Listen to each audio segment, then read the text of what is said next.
আসসালামু আলাইকুম রহমতুল্লাহ। প্রিয় দর্শক, কেমন আছেন? আশা করি ভালো আছেন। প্রিয় দর্শক, পঞ্চম গণবিজ্ঞপ্তির চূড়ান্ত সুপারিশ বিষয়ে সর্বশেষ দেশে চলমান পরিস্থিতির প্রভাব পড়েছে এমপিভুক্ত শিক্ষক পদে পঞ্চম গণবিজ্ঞপ্তি প্রাথমিক সুপারিশ প্রাপ্ত প্রার্থীদের চূড়ান্ত সুপারিশে বৃহস্পতিবার দৈনিক আমাদের বার্তার পক্ষ থেকে এ বিষয়ে সর্বশেষ জানতে চাইলে বেসরকারি শিক্ষক নিবন্ধন ও পঞ্চম প্রত্যয়ন কর্তৃপক্ষ এনটিআরসি সচিব ওবায়দুর রহমান বলেন, পঞ্চম গণবিজ্ঞপ্তি প্রাথমিক সুপারিশ প্রাপ্ত প্রার্থীদের চূড়ান্ত সুপারিশের জন্য যাচাই বাছাই চলছে। কিছু সংখ্যক প্রার্থী বাদ পড়তে পারেন তাদের ভুয়া সনদের জন্য। তবে যেহেতু চূড়ান্ত সুপারিশ মন্ত্রণালয়ের অনুমতি প্রয়োজন, তাই অন্তর্বর্তী সরকার গঠনের পর এ বিষয়ে সিদ্ধান্ত হবে।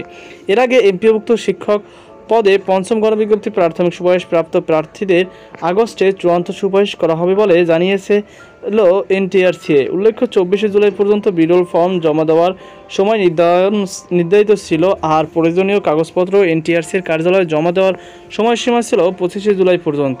কোটা সংস্কার আন্দোলনের সহিংসতার কারণে যোগাযোগ ব্যবস্থা ব্যাহত থাকায় ফর্ম জমার এই সময় বাড়ানো হয়। এরপর ফের বিরল ফর্ম জমা দেওয়ার সময় 31শে জুলাই পর্যন্ত বাড়ানো হয়। গত 10ই জুলাই বিরল ফর্ম পূরণের কার্যক্রম প্রার্থীদের মোবাইল নম্বর মেসেজ দেওয়ার মাধ্যমে শুরু করা হয়। প্রসঙ্গত, গত 12ই জুন পঞ্চম গণবিজ্ঞপ্তি প্রাথমিক সুপারিশ ফল প্রকাশ করে এনটিআরসি। এর আগে গত 31শে মার্চ বেসরকারি শিক্ষা প্রতিষ্ঠানে 96,736টি পদে শিক্ষক নিয়োগের গণবিজ্ঞপ্তি প্রকাশ করা হয়। এর মধ্যে স্কুল অ্যান্ড কলেজে 43,286টি এবং মাদ্রাসা ও কারিগরি শিক্ষা প্রতিষ্ঠানে 53,450টি পদে শিক্ষক নিয়োগ দেওয়া হবে।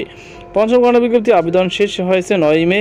10ই মে রাত 12টা পর্যন্ত আবেদন ফি জমা দিতে পেরেছেন আবেদনকারীরা। তো প্রিয় দর্শক, এই ছিল আমাদের সর্বশেষ আপডেট। ভিডিও সংক্রান্ত আপনার কোনো মতামত থেকে থাকলে অবশ্যই কমেন্টে জানাবেন। সকল বাধা সুস্থ থাকুন। আজকে পর্যন্তই। আল্লাহ হাফেজ।